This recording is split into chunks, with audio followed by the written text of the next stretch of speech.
Gober's preparation has gone very smoothly. Obviously, things didn't go to plan in the sandy lane, but he's come out of the race very well. I think of everyone, he's probably the most annoyed he didn't win. He knows when he gets beat and he gets a bit frustrated and works a lot harder in his work at home. So look, he feels great, couldn't be happier with him, and all systems go for 2 weeks' time. I ride him I have the pleasure of riding him every day, I should say. Look, he's a pleasure to have. He's a lovely horse to have in the yard. He's a bit of a jack the lad, he makes you work for it.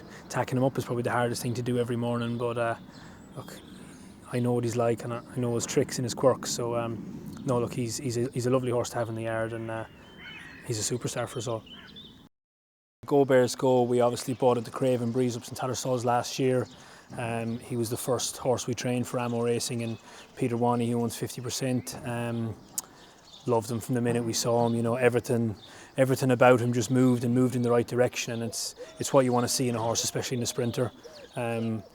We'd looked at him actually and tried to buy him as a yearling at one stage, because I had trained his half brother the year I started training in Earth Drummer.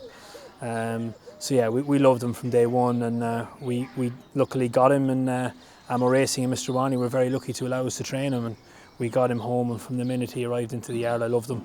Everything about him, great attitude, natural racehorse, loves what he does.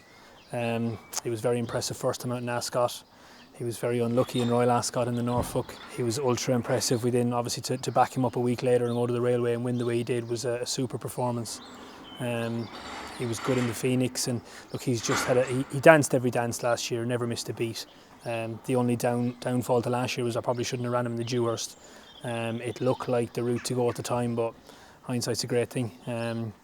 Yeah, America was an amazing experience for the Breeders' Cup, and he put in a hell of a run there, and had he not missed the break by half a second, we'd be a Breeders' Cup winning horse right now. But look, there's always another one and another day, and he was very good at the beginning of the year.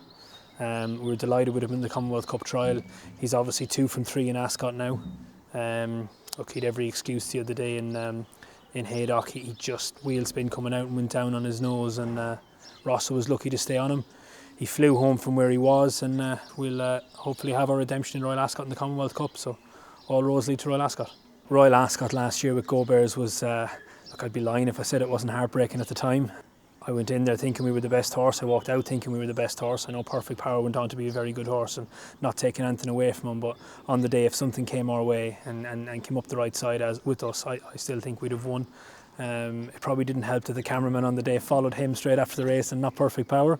So we thought there was a few minutes when we thought we'd actually won it. When we realised we hadn't, yeah, there was definitely a bit of heartbreak, but very proud of the horse. It was a gallant run, and obviously came agonisingly close to the 125 grand bonus for a Royal Ascot winner, and look, hopefully we can secure it this year with one of the new stars of the team. So obviously this year we've 2 very exciting horses from the Craven Breeze up going into Royal Ascot. Omni Queen, she's a real nice Taslead filly. She was very impressive first time out in Ascot. I thought she was only ever going to improve from the run, and yeah, she put them to the sword and put them to bed. And look, she'll most likely head for the Queen Mary now. She's come out of her last run and at her maiden very, very well, and she seems to have taken a big step forward mentally and physically. So yeah, she's a really exciting filly, and hopefully she'll have one of the first chances at taking the £125,000 Craven bonus. She's a lovely filly. You wouldn't even know she's in the yard really. She keeps herself to herself. She does her work. She goes out in the field, and she eats and sleeps. She's a lovely filly. Yeah, delighted with her. She showed us a lot from day one. To be honest, I probably thought she might need the run a little bit. She was one of the we take all our 2-year-olds for an away day, and she just didn't get a chance to have that away day from when she arrived. And yeah, she was very professional, and she took the whole day. And Ascot can be a big experience for a 2-year-old, and she never lifted a hair the whole way through it. So she's proved she's certainly got the right attitude and the right mind for racing. Wallbank, he's a very exciting animal. It was quite a nerve-wracking day the day we bought him. I certainly had never gone that high in purchasing a horse, let alone a unraced one. But look, he did an exceptional breeze. He was a fantastic physical. Came from a very good farm in Tallyho, who do very well with their horses, and his stallion Kodiak needs no introduction. His dam was a very good 2-year-old, and yeah, from the minute he came into the yard he was very, very quick. I said first time out going racing he was only going to improve. He's just not probably as streetwise when it comes to racing. You had to lift him over onto the other lead to change lead, and he just needed a bit of help. And look, he put in a great performance in Ascot. We bumped into a very good horse of Godolphin's and Noble Style, and look, Rossa didn't knock him about that day. he went to York and he was ultra impressive. You know, to win a race on your second start in York, it's a big daunting track, no more than Ascot, and to do it under a hands and heels ride and be within a couple of seconds of the last 6 winners of an Unthorpe is pretty impressive to do that on dead ground. Roger O'Callaghan said to me after we bought him, you won't even know he's in the yard. He'd eat stones. He's just so straightforward, and he was 100% right. He's like a pony. He's a pleasure to have around the place. He'll have entries in the Windsor Castle and the Norfolk. The Norfolk is the obvious choice with how impressive he was in York, but £125,000 Craven bonus. It's a Royal Ascot winner. If the Windsor Castle looks an easier race, then it's an easier race.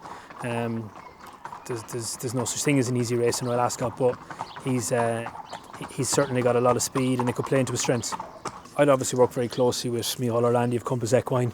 We'd look at all the yearlings together and all the breezers and kind of assess from there. And obviously with the Ammo Racing team, they'd have a lot of people involved. But Robson and Reguera does a very good job. We bought a lot of horses off him, and as the same with Tally Ho, if a horse is prepped properly and they're ready to run when they arrive, sometimes they can be just a bit too headstrong and all they want to do is go flat out for 3 furlongs. So it's very important who you buy off and where you buy from. But yeah, look, we'd assess every yearling and go through pedigrees and sit down with the team and decide what suits us best.